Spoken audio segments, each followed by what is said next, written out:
My name's Paul Hirsch. I was born and raised in New York City. I was always fascinated by the movies. King Solomon's Mines was a very important film in my childhood. When I was a kid, I would see pictures over and over and over. I remember seeing An American in Paris with Gene Kelly about 100 times, which I guess was a hint that I was about to become an editor. Meanwhile, a friend of mine was editing a little documentary and had set up an editing room in his apartment on the Upper West Side. And I visited him and I saw for the first time a splicer, a synchronizer, rewinds, and a moviola. So here I was, and I see this machine that's running film and projecting it on this little screen, and you could stop on a frame, which was astounding to me. And you could look at each frame as a separate photograph. And then you could back up. That was really a magical thing to do. I had always liked working with my hands, and I suddenly conceived the notion of maybe this was something I would like to be doing. Found a job at a small industrial film company called Dynamic Films. Shortly thereafter, I heard about an editor who was looking for an assistant, a guy named Chuck Workman. And Chuck hired me as his assistant.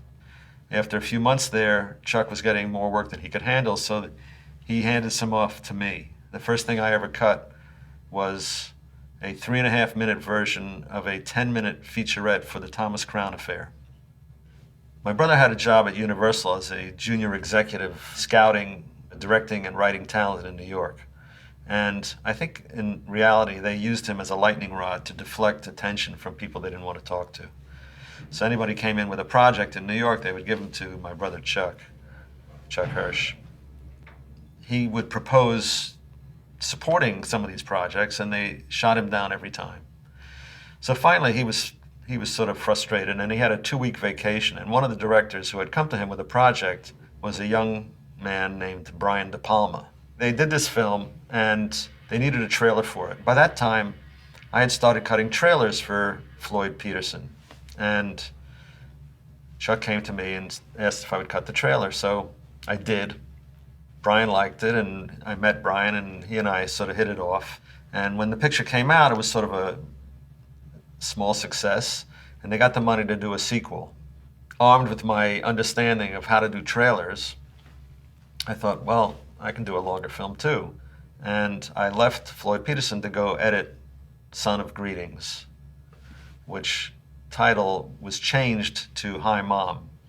And that was the picture that focused on De Niro. He was the star of Hi Mom, and that was his first starring role.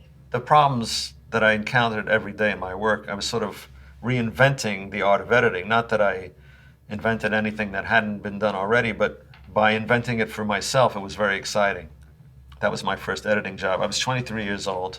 I didn't know anything, but I didn't know that I didn't know anything. So I thought, yeah, I can do that. And I think that was my ignorance was an enormous asset, because it gave me the freedom to just jump in without fear. The first picture I did on a computer was Mission Impossible.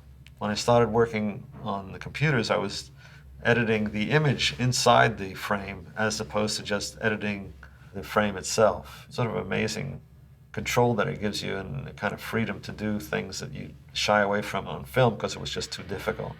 When I was cutting on film, I was able to do about 10 minutes a week. With the Avid, I was able to go 3 minutes a day, 15 minutes a week, fairly easily.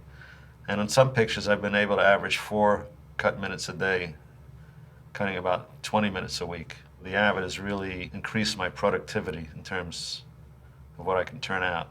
The real satisfaction for me is the doing of it. Work is play. I tell people I sat down to work and 40 years went by.